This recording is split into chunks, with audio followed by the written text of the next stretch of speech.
अस्सलामुअलैकुम नाज़रीन, मैं हूँ आपकी मेज़बान सानिया गुल। नाज़रीन, एक बरस कबल इंतकाल कर जाने वाले शख्स बेटी की शादी में पहुँच गया। नाज़रीन, भारतीय दुल्हन दुल्हन बनी स्टेज पर अपने मरहूम वालिद को देखकर हक्का बक्का रह गई।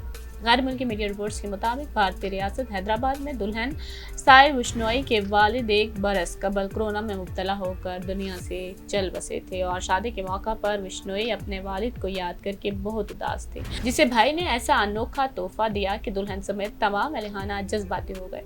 दुल्हन के भाई ने शादी के रोज स्टेज पर वालिद का मोमी मुजस्मा बनवा कर रख दिया, जिसे देखकर दुल्हन और मां पहले तो दंग रह गए, फिर रोने लगे। सोशल मीडिया पर वायरल होने वाली वीडियो में देखा जा सकता है कि दुल्हन अपने वालिद के गाल पर बूसा देती है, फिर मोमी मुजस्मे को गले लगाती है। रिपोर्ट के मुताबिक मोमी मुजस्मा रियासत कर्नाटक में तैयार किया गया है, जिसकी तैयारी में 365 दिन लगे हैं। ये बहुत ही एक खूबसूरत तोहफा था एक दुल्हन के लिए उसके भाई की तरफ से, चूँकि वो शादी वाले दिन अपने वालिद को बेहद मिस कर रही थी, उनकी याद में वो उदास थी, लेकिन भाई ने उसे ये खूबसूरत तोहफा देकर उसको कहीं उसकी खुशी का बायस बना और कहीं उसकी यादें भी दोबारा ताज़ा हो गई। नाज़रीन, इस बारे में आपका क्या ख्याल है? हमें अपनी राय से ज़रूर आगाह कीजिएगा और हमारी वीडियो को लाइक और शेयर करना मत भूलिएगा।